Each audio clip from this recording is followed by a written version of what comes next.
Hello friend, कैसे हैं आप सब। उम्मीद है कि आप सब अच्छे हैं, आप लोग की तैयारी अच्छी चलिए। ठीक है दोस्तों, आज हम बिहार बीपीएससी का सेट नंबर 15 आपसे डिस्कस करेंगे जो किरण पब्लिकेशन का है।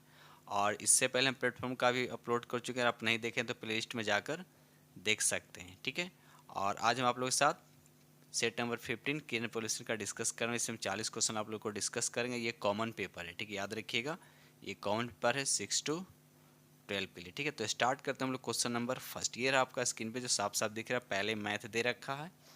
ठीक है, चलिए क्वेश्चन नंबर यहाँ पे फर्स्ट कहता है कि राम और श्याम एक साथ मिलकर किसी काम को 6 दिन में करते हैं। कितने दिन में करते हैं? 6 दिन में करते हैं। श्याम उस कार्य को अकेले 8 दिन में पूरा कर सकता है, तो राम अकेले उस कार्य को कितने? बिल्कुल इजी प्रश्न, दोनों को मल्टीप्लाई करके ऊपर लिखिए, दोनों का डिफरेंस नीचे लिखिए।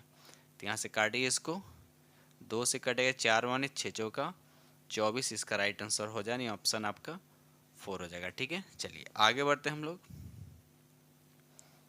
ये रहा अगला प्रश्न, देखिए क्वेश्चन नंबर यहाँ पे 2 कहता एक कस्बे की जनसंख्या 10,000 है। यदि पुरुष में 5% और महिला में 10% की वृद्धि होती है तो जनसंख्या कितना हो जाता है? 10,800 हो जाता है। ठीक है, तो बताना है कस्बे में महिलाओं की वर्तमान जनसंख्या कितना है। चलिए इसको कैसे सॉल्व करेंगे। देखिए यहाँ पर यदि किसका निकालना आपको? महिला का। तो महिला का अगर x मानते हैं तो पुरुष का कितना हो जाएगा आपका? पुरुष का हो जाएगा 10,000 माइनस क्या हो जाएगा? x हो जाएगा। अब कहता है कि पुरुष में कितना वृद्धि करना है? 5। तो 5 का मतलब क्या हो जाएगा? 105, यानी गुने कितना हो जाएगा? 105। ठीक है, यानी इसको फ्रैक्शन में लिख सकते हैं, यानी बटा में इसको यहाँ पर 100 हो जाएगा। महिला में कितना वृद्धि होता है? 10, यानी 10 का मतलब 110, यानी 110 x बटे कितना हो जाएगा आपका? 100। ठीक है, बढ़कर कितना हो जाता है? 10,800 होता है, तो इज इक्वल टू कितना हो जाएगा? 10,800। ठीक है, तो यहाँ से जब आप सॉल्व कीजिएगा इसको, तो यहाँ से x का जो वैल्यू आएगा निकल कर यहाँ पे 6,000 आएगा। कितना आएगा आपका? 6,000 आएगा, तो राइट आंसर आपका यहाँ पे 3 हो जाएगा। चलिए रहा अगला प्रश्न, देखिए क्वेश्चन नंबर यहाँ पे 3। क्वेश्चन नंबर 3 कहता एक व्यक्ति को चीनी पर 10% की छूट मिली, जिसके फलस्वरूप उसने 225 रुपये में 25 किलोग्राम अधिक चीनी खरीदी। छूट के बाद और छूट के पूर्व चीनी का प्रति किलोग्राम मूल्य ज्ञात कीजिए। ठीक है, देखिए इसको हम कैसे बनाते हैं। मान लीजिए चीनी का मूल्य प्रति किलोग्राम कितना है? 1 है, तो 10% छूट देने के बाद नया मूल्य कितना हो जाएगा? यानी 90/100 इंटू एक्स, यानी कितना हो जाएगा आपका? ये हो गया आपका नया मूल्य 9x/10। तो अब करना क्या है यहाँ पर? देखिए अब देखिए क्वेश्चन यहाँ पर कहता है कि 225 रुपया में 25 किलो चीनी अधिक खरीदता है, तो इसको कैसे लिखेंगे? तो 225 बाई 9x बटे कितना हो जाएगा आपका? 10, और फिर 225 बाई कितना हो जाएगा आपका? x, अब बराबर कितना लिखेंगे हम? यहाँ पर 25 लिखेंगे। ठीक है, तो इस तरह से इसको 100 देखिए 225 को जब कॉमन लीजिएगा तो कुछ 10 कहाँ चला जाएगा? ऊपर। अब 25 कॉमन लेंगे तो 25 के नीचे आ जाएगा, यानी कुल मिलाकर 10/9x। उसके बाद यहाँ पर हो जाएगा 1/x, अब बराबर हो जाएगा 25/225, इसके नीचे आ जाएगा। ठीक है, तो यहाँ से आप सॉल्व कीजिएगा तो x का मान कितना आएगा आपका? x का मान कितना आएगा आपका? 1 आएगा। कितना आएगा? 1 आएगा। ठीक है ना, तो अब देखिए कि एक जो किस ऑप्शन में, तो एक ही ऑप्शन यहाँ पर दे रखा है आपका 4, यहाँ पर 1 रुपया दे रखा है पूर्व का मूल्य, तो जाहिर सी आंसर आपका ही रहेगा। हाँ, कहीं और एक रहता तो सॉल्व करते, इसे चेक कर लीजिए आपका 90 पैसा आता है कि नहीं। तो हो गया पहले का मूल्य, और अभी का मूल्य कितना था यहाँ पे? 9x/10। तो यहाँ पर 9x, एक से यहाँ पे 1 पुट कीजिएगा, बटे कितना यहाँ पे? 10। तो ये इतना रुपया है, पैसा में कन्वर्ट करने के लिए 100 से मल्टीप्लाई, यानी राइट आंसर आपका यहाँ पे 90 पैसा प्रति किलोग्राम, ये अभी का हो गया, तो राइट आंसर आपका यहाँ पे 4 हो जाएगा। ठीक है, चलिए ये रहा क्वेश्चन नंबर आपका 4। कहता है 3 घंटियाँ एक साथ बजना प्रारंभ करती है, उनमें से प्रत्येक 0.25 सेकेंड 0.1 सेकेंड, 0.125 सेकेंड के बाद बजती है, कितने सेकेंड के बाद वह पुनः एक साथ बजेगी। तो सबसे पहले देखिए यहाँ पर क्या करना है, इसको आप एलसीएम निकाल लीजिएगा। क्या एलसीएम? अब देखिए 0.25 दे रखा, तो 0.25 का मतलब क्या हो गया, 25 बटे कितना हो जाएगा, 100। 0.1 का मतलब 1/10 हो जाएगा। 0.125 का मतलब हो गया 125 बटे कितना, 1000। यानी कुल में इसको काटेगा तो 1/4 आएगा, ये 1/10 आएगा, और इसको काटेगा तो 1/8 आएगा। तो आपको क्या कहता है, एलसीएम। तो इस तरह से जब फ्रैक्शन में रहता है तो ऊपर वाला का एलसीएम निकाला जाता है, और नीचे वाला का एचसीएफ। तो ऊपर वाले का एलसीएम निकालिएगा तो 1 आएगा, नीचे वाले का एचसीएफ निकालिएगा तो 2 आएगा। तो 1/2 का मतलब होता है 0.5। यानी कितने सेकेंड के बाद ये पुनः एक साथ बजेगा, तो 0.5 सेकेंड के बाद। तो राइट आंसर आपका 3 हो जाएगा।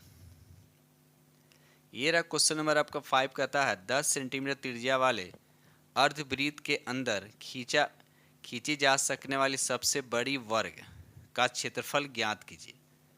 ठीक है, तो इस तरह का जब भी क्वेश्चन रहता है तो इस तरह के फिगर के लिए एक फार्मूला आता है 4r²। 4r² बाई क्या होता है, 5। तो 4r का वैल्यू कितना दे रखा है, 10, यानी 10 का स्क्वायर करेंगे तो 100 होगा, नीचे 5, 5 से इसको काटिए यहाँ पर 20 बार में, 20 चौका 80। तो राइट आंसर आपका यहाँ पे 3 हो जाएगा। क्वेश्चन नंबर यहाँ पर 6 कहता है भारतीय वन अनुसंधान संस्थान जो है ये कहाँ है, याद रही इसका राइट आंसर आपका 2 हो जाएगा, यानी देहरादून में। देहरादून कहाँ, उत्तराखंड में। ठीक है, चलिए आगे बढ़ते हम लोग अगले प्रश्न की तरफ। ये रहा अगला प्रश्न, क्वेश्चन नंबर यहाँ पे 7 कहता है अर्ली हिस्ट्री ऑफ इंडिया नामक पुस्तक के लेखक कौन है। तो यहाँ पर राइट आंसर आपका 3 हो जाएगा, विंसेंट आर्थर स्मिथ जो है इसका राइट आंसर हो जाएगा। ठीक है, चलिए ये रहा अगला प्रश्न, देखिए क्वेश्चन नंबर यहाँ पे 8, किस वर्ष में भारत के गवर्नर जनरल को वायसराय की उपाधि दी गई थी। तो इसका राइट आंसर आपका 4 हो जाएगा, 1858 इसका राइट आंसर हो। याद है भारत सरकार अधिनियम 1858 पारित होने के बाद भारत के गवर्नर जनरल का नाम बदल कर वायसराय कर दिया था। और साथ साथ ये भी याद रखिएगा भारत का प्रथम वायसराय कौन था, तो लॉर्ड कैनिंग। ठीक है, चलिए क्वेश्चन नंबर यहाँ पे 9 कहता है कि 1922 में गांधी जी द्वारा असहयोग आंदोलन को वापस लेने का मुख्य कारण क्या था। तो यहाँ पर राइट आंसर आपका क्या हो जाए, राइट आंसर आपका 3 हो जाएगा। भीड़ ने उत्तर प्रदेश के चौड़ा में एक पुलिस स्टेशन में क्या किया था, आग लगा दिया था। इसी की वजह से महात्मा गांधी ने क्या किया था, असहयोग आंदोलन को स्थगित कर दिया था। कब किया था, 5 फरवरी। ये हुआ था कब, ये हुआ था 4 फरवरी 1922 को, चौरा चौरी कांड। और 5 फरवरी 1922 को महात्मा गांधी ने असहयोग आंदोलन को स्थगित कर दिया था। आगे बढ़ते हम लोग। ये रहा क्वेश्चन नंबर आपका 10। क्वेश्चन नंबर 10 का था अजमेर की सूफी संत से संबंधित है, बताइए इसका राइट आंसर क्या होगा। तो यहाँ पर राइट आंसर आपका 2 हो जाएगा, ख्वाजा मोइनुद्दीन चिश्ती जो है इसके राइट आंसर हो जाने ऑप्शन आपका यहाँ पे 2 हो जाएगा। आगे बढ़ते हम लोग। क्वेश्चन नंबर यहाँ पे 11 कहता है कि दंत चिकित्सकों द्वारा रोगियों के दांत के बड़े प्रतिबिंब देखने के लिए किस प्रकार के दर्पण का उपयोग किया जाता है। तो यहाँ पर राइट आंसर आपका 2 हो जाएगा, यानी अवतल दर्पण का उपयोग किया जाता है। और इसके साथ अवतल दर्पण का उपयोग किया जाता है सर्च लाइट में या सैलून में भी किया जाता है। याद रखिएगा, सैलून में भी किया जाता है या गाड़ी के हेडलाइट में किया जाता है। अगर साइड मिरर की अगर बात करें तो साइड मिरर में उत्तल दर्पण का उपयोग किया जाता है। ये रहा क्वेश्चन नंबर आपका 12 कहता है तृतीय बौद्ध परिषद यानी संगति का आयोजन किसके द्वारा कराया गया था। तो यहाँ पर राइट आंसर आपका 3 हो जाएगा, अशोक के द्वारा। टोटल बौद्ध संगति कितना है, 4। तो प्रथम किसके, देखिए याद करने का तरीका अ का अक।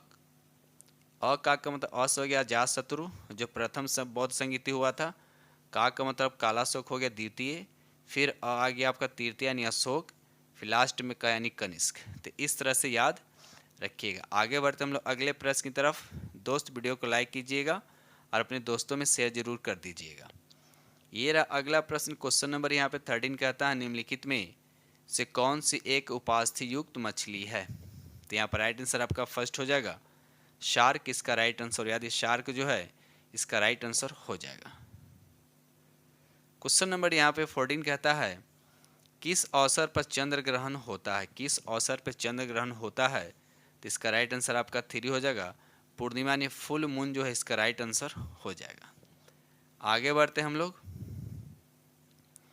क्वेश्चन नंबर यहाँ 15 कहता है पृथ्वी का बाह्यतम हिस्सा कौन सा। पृथ्वी का बाह्यतम हिस्सा कौन सा है। तो इसका राइट आंसर आपका 3 हो जाएगा क्रस्ट जो है इसका राइट आंसर। याद है क्रस्ट जो है इसका राइट आंसर हो जाएगा। ठीक है, चलिए क्वेश्चन नंबर यहाँ पर 16 कहता है गंगा एक्शन प्लान का मुख्य उद्देश्य क्या है। गंगा एक्शन प्लान का मुख्य उद्देश्य क्या है।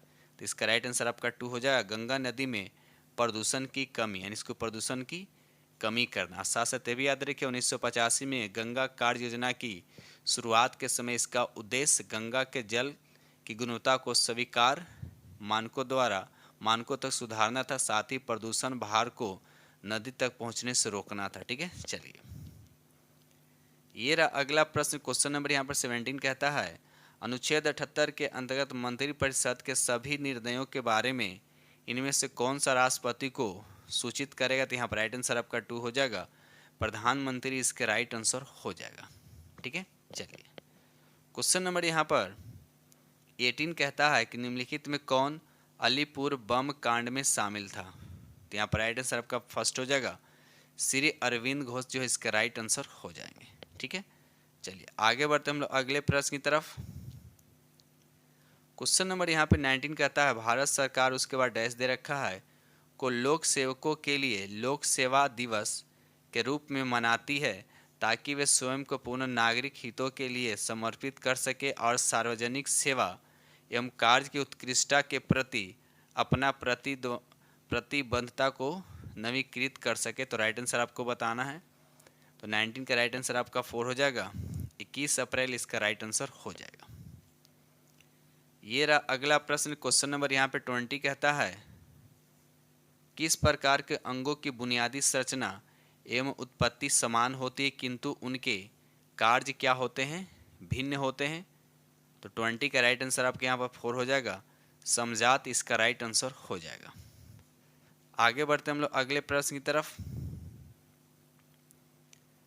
ये रहा क्वेश्चन नंबर आपका 21 कहता है एक चक्रवात के कारण एक पेड़ टूट जाता और गिरकर भूमि के साथ 30 डिग्री का कोण बनाता है। पेड़ की जड़ और भूमि के स्पर्श करने के सिरे के बीच की दूरी 10 सेंटीमीटर है। तो पेड़ की ऊंचाई क्या है। ये हाइट एंड डिस्टेंस का क्वेश्चन दे रखा है। देखिए इसको हम कैसे बनाते हैं। ये हो गया पेड़ मान लीजिए यहाँ से टूट गया। टूटने के बाद ये आकर ऐसे लग गया। टूटने के बाद यहाँ से इस तरह से आपका लग गया। तो अब देखिए कितना एंगल पे, तो ये 30 डिग्री पे। इसके बीच की दूरी दे रखा है कितना 10। ठीक है, तो सबसे पहले ये फाइंड कीजिए आप। देखिए जितना ये लेंथ होगा, मान लीजिए x है तो ये भी आपका 100 होगा क्योंकि यही टूट कर क्या आकर ज़मीन से ऐसे लग गया। ठीक है, तो करना क्या है, पहले हम इसको निकालेंगे। तो इसको निकालने के लिए 10 लगाएंगे। क्या लगाएंगे, 10 लगाएंगे।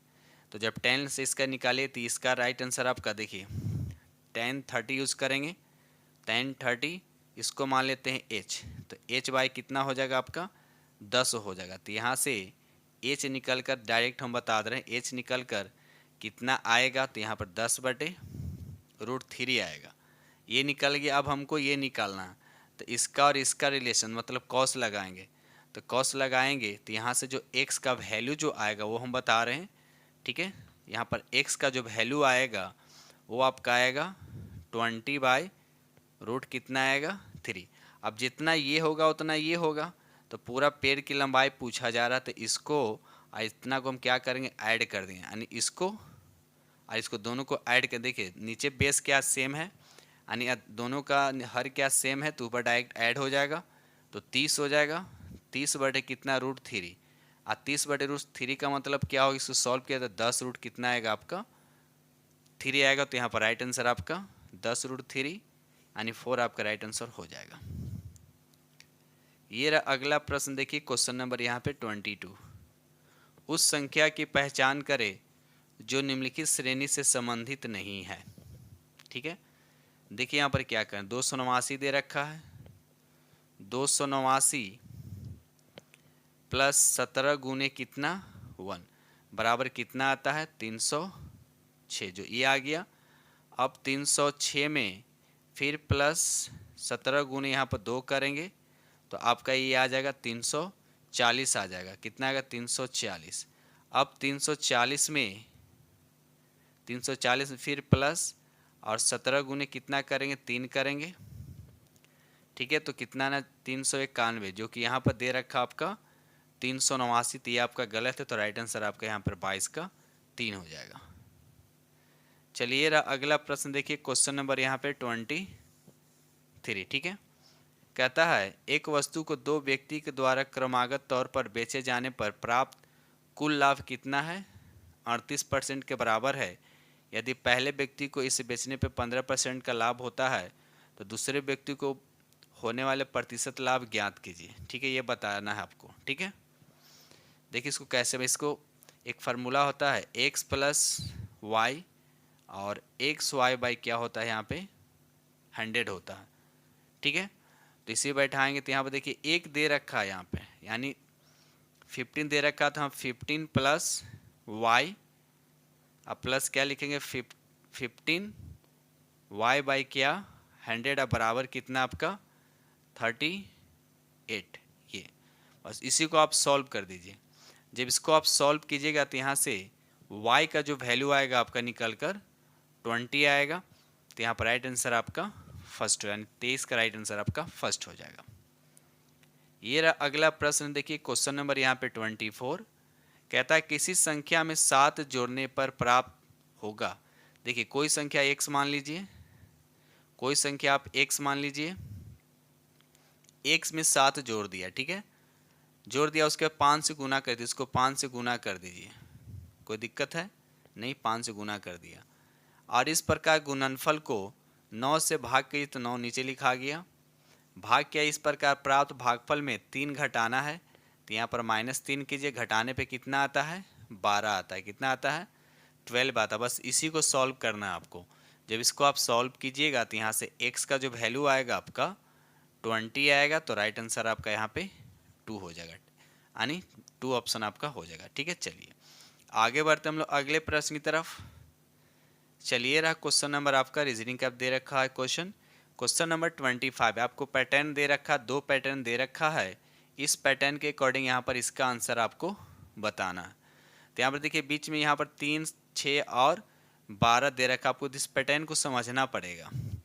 तो अगर मैं 3, 6 और 12 को अगर ऐड करते हैं तो कितना आता है 21। 3, 6 और 12 को जब ऐड करते हैं 21, और इसको 3 से भाग कर देते कितना आ जाएगा आपका 7 आएगा। उसी तरह से इसको और इसको ऐड करें तो 7 या 13 कितना 20 से 4 24, 24 को अगर हम 4 से भाग करते हैं, ठीक है 3 से भाग करना है ना, 3 से भाग, क्योंकि 3 से इसको भाग के 3 से इसको जब भाग करेंगे तो यहाँ भी आएगा आपका 8 आएगा, यानी जोड़ कर 3 से भाग करता है, ये भी सही है। उसी तरह से तीनों को जोड़ दिए तो 5 3 8 4 कितना हो गया 12। अब 12 को भी अगेन 3 से भाग करेंगे तो 4 आएगा, तो राइट आंसर आपका यहाँ पर 4 ऑप्शन हो जाएगा। ठीक है, चलिए ये रहा अगला प्रश्न, देखिए क्वेश्चन नंबर यहाँ पे 26 कहता है UN द्वारा किस दशक को अंतर्राष्ट्रीय पेयजल और स्वच्छता दशक के रूप में नामित किया गया था। तो 26 का राइट आंसर आपका 2 हो जाएगा। 1981 से 1990 जो है इसका राइट आंसर हो जाएगा।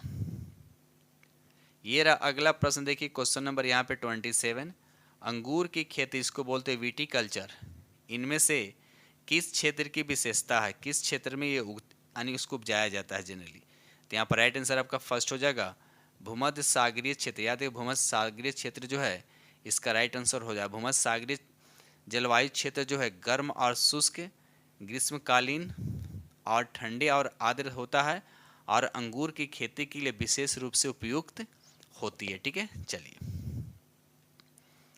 क्वेश्चन नंबर 28 कहता है निम्नलिखित में किसे वर्ष 1938 और 1939 में भारतीय राष्ट्रीय कांग्रेस के अध्यक्ष के रूप में निर्वाचित किया गया था। तो यहाँ पर राइट आंसर आपका 4 हो जाएगा सुभाष चंद्र बोस, याद रखिएगा 28 का राइट आंसर आपका 4 हो जाएगा। सुभाष चंद्र बोस जो है इसका राइट आंसर हो जाएगा। आगे बढ़ते हैं हम लोग। क्वेश्चन नंबर यहाँ पे 29 का था, निम्नलिखित में कौन सा यह निर्धारित करता है कि रासायनिक अभिक्रिया नहीं हुई। क्या निर्धारित करता है कि रासायनिक अभिक्रिया नहीं हुई? तो यहाँ पर राइट आंसर आपका हो जाएगा आकार में परिवर्तन, इसका राइट आंसर हो जाएगा। ठीक है, चलिए ये रहा अगला प्रश्न। देखिए क्वेश्चन नंबर यहाँ पे 30। क्वेश्चन नंबर 30 कहता है भारत के पहले स्वदेश निर्मित विमान वाहक पोत एयरक्राफ्ट यानी कैरियर का नाम क्या था? तो यहाँ पर राइट आंसर आपका 2 हो जाएगा। INS विक्रांत जो है इसका राइट आंसर, यानी IS विक्रांत जो है इसका राइट आंसर हो जाएगा। ठीक है, चलिए दोस्त वीडियो को लाइक कीजिएगा। जो फ्रेंड चैनल पर पहली बार विजिट कर रहे हैं तो चैनल को सब्सक्राइब जरूर कर लीजिएगा। क्वेश्चन नंबर यहाँ पे 31 का था, निम्नलिखित में से कौन सा ग्रेगर मेंडल के वंशानुगति सिद्धांत के अंतर्गत नहीं आता है? तो बताना है कि कौन नहीं आता है। तो यहाँ पर ऑप्शन देख लेते हैं। तो यहाँ पर ऑप्शन देखिए यहाँ पर, तो यहाँ पर 31 का राइट आंसर आपका 2 हो जाएगा। बायोपिक का सिद्धांत जो है ये नहीं आता है, बाकी प्रभुत्व का सिद्धांत ये आता है, स्वतंत्र वर्गीकरण का सिद्धांत ये भी आता है, अपृथ्वीकरण का सिद्धांत ये भी आता है। तो राइट आंसर आपका यहाँ पे 3 हो जाएगा। क्वेश्चन नंबर यहाँ पे 32 का था, ब्रिटिश साम्राज्य से भारत की स्वतंत्रता के बाद भारत के प्रधानमंत्री जवाहरलाल नेहरू ने उसके बाद डैश दे रखा की अध्यक्षता में परमाणु विकास कार्यक्रम को मंजूरी दी थी। तो यहाँ पर राइट आंसर आपका 4 हो जाएगा। होमी जहांगीर भाभा जो है इसका राइट आंसर हो, याद रहे होमी जहांगीर भाभा जो इसका राइट आंसर हो जाएगा। ठीक है, चलिए आगे बढ़ते हैं हम लोग। क्वेश्चन नंबर यहाँ पे 33 कहता है, स्वतंत्रता पूर्व भारत में किस आंदोलन ने कपास उत्पादन को प्रोत्साहन दिया? बताइए इसका राइट आंसर। तो यहाँ पर राइट आंसर आपका 3 हो जाएगा। स्वदेशी आंदोलन, याद रहे स्वदेशी आंदोलन जो है इसका राइट आंसर हो जाएगा। आगे बढ़ते हैं हम लोग। क्वेश्चन नंबर यहाँ पे 34 कहता है, किस शहर के हवाई अड्डे पर लाल बहादुर शास्त्री की प्रतिमा स्थापित है? किस शहर के हवाई अड्डे से पूछा जा रहा है। तो यहाँ पर राइट आंसर आपका 4 हो जाएगा। वाराणसी जो इसका राइट आंसर हो, याद रखिए वाराणसी जो इसका राइट आंसर हो जाएगा। और साथ साथ ये भी याद रखिएगा प्रधानमंत्री नरेंद्र मोदी ने जुलाई 2019 में वाराणसी हवाई अड्डे पर पूर्व प्रधानमंत्री लाल बहादुर शास्त्री की प्रतिमा का अनावरण किया, याद रखिएगा। ठीक है, चलिए आगे बढ़ते हैं। क्वेश्चन नंबर यहाँ पे 35 कह रहा, पुरातात्विद भाषा विज्ञानी यानी ईस्ट इंडिया कंपनी के अधिकारी जेम्स प्रिंसेस ने वर्ष उसके बाद डैश दे रखा में अशोक के राजदेश ब्रह्मा लिपि में लिखे गए थे व्याख्या की थी। तो बताइए यहाँ पर राइट आंसर क्या हुआ, कब व्याख्या किया गया था? तो 35 का राइट आंसर आपका 3 हो जाएगा। 1837, याद रखिएगा 1837 जो है इसका राइट आंसर हो जाएगा। ठीक है, चलिए आगे बढ़ते हैं हम लोग। क्वेश्चन नंबर यहाँ पे 36 का था, इंद्रधनुष 2.0 उसके बाद डैश दे रखा है से संबंधित है, आपको बताने किससे संबंधित है। तो इसका राइट आंसर आपका फर्स्ट हो जाएगा। सार्वजनिक क्षेत्र के बैंकों का पुनर्जीकरण इसका राइट आंसर हो जाएगा। आगे बढ़ते हम लोग। क्वेश्चन नंबर यहाँ पे 37 कहता है, मानव जाति होमोसेपियंस के प्राचीनतम सदस्यों के अवशेष उसके बाद डैश दे रखा है में देखे जा सकते हैं। तो कहाँ देखे जा सकते हैं? तो इसका राइट आंसर आपका 4 हो जाएगा। अफ्रीका जो है इसका राइट आंसर हो जाएगा, याद रखिए अफ्रीका जो है राइट इसका आंसर हो जाएगा। ठीक है, चलिए आगे बढ़ते हैं हम लोग। ये रहा क्वेश्चन नंबर आपका 38 कहता, भारत में नाभिकीय ऊर्जा का उपयोग करके विद्युत उत्पादन उसके बाद डैश दे रखा में शुरू किया गया था। आपको बताना है कब ये शुरू किया गया था। तो यहाँ पर राइट आंसर आपका फर्स्ट हो जाएगा। अक्टूबर 1969 जो है इसका राइट आंसर, याद रखिए अक्टूबर 1969 जो है इसका राइट आंसर हो जाएगा। ठीक है, चलिए आगे बढ़ते हैं हम लोग। क्वेश्चन नंबर यहाँ पे 39 का था, लैंगिक प्रजननशील प्राणियों में समान गुण के वंशाणुओं के कितने प्ररूप मौजूद होते हैं? तो यहाँ पर राइट आंसर आपका 2 होगा। 2 का 2 इसका राइट आंसर हो जाएगा। ठीक है, चलिए आगे बढ़ते हैं हम लोग। क्वेश्चन नंबर यहाँ पर 40 कहता है, प्रसिद्ध कविता खूब लरी मर्दानी की रचना किसके द्वारा की गई थी? तो यहाँ पर राइट आंसर आपका फर्स्ट हो जाएगा। सुभद्रा कुमारी चौहान के द्वारा, याद रखिएगा सुभद्रा कुमारी चौहान जो एक प्रसिद्ध कवि थी जिन्होंने खूब लड़ी मर्दानी ओ तो झांसी वाली रानी थी के शीर्षक की कविता की रचना की थी। ठीक है, तो इस तरह से हमने आप लोग के साथ 40 MCQ डिस्कस किया हूँ जो 6 to 12 के लिए ये कॉमन पेपर है, याद रखिएगा कॉमन पेपर है। ठीक है दोस्त, और जो फ्रेंड चैनल पर पहली बार विजिट कर रहे हैं तो चैनल को सब्सक्राइब कीजिएगा, अपने दोस्तों में शेयर कीजिएगा। ठीक है, तो इसी के साथ हम वीडियो करते हैं समाप्त। और साथ साथ ये भी बोलना चाहते हैं कि इस पे प्लेटफॉर्म का भी प्रैक्टिस सेट चल रहा है जिसमें 70 क्वेश्चन डिस्कस किया जा रहा है। इसमें 30 आपका लैंग्वेज हो गया जिसमें हिंदी और इंग्लिश हो गया, बाकी 40 आपका क्या हो गया, 40 आपको क्या हो गया यहाँ पर आपका कॉमन पेपर यानी सामान्य अध्ययन से। ठीक है, ठीक है दोस्तों, इसी के साथ हम वीडियो करते हैं समाप्त।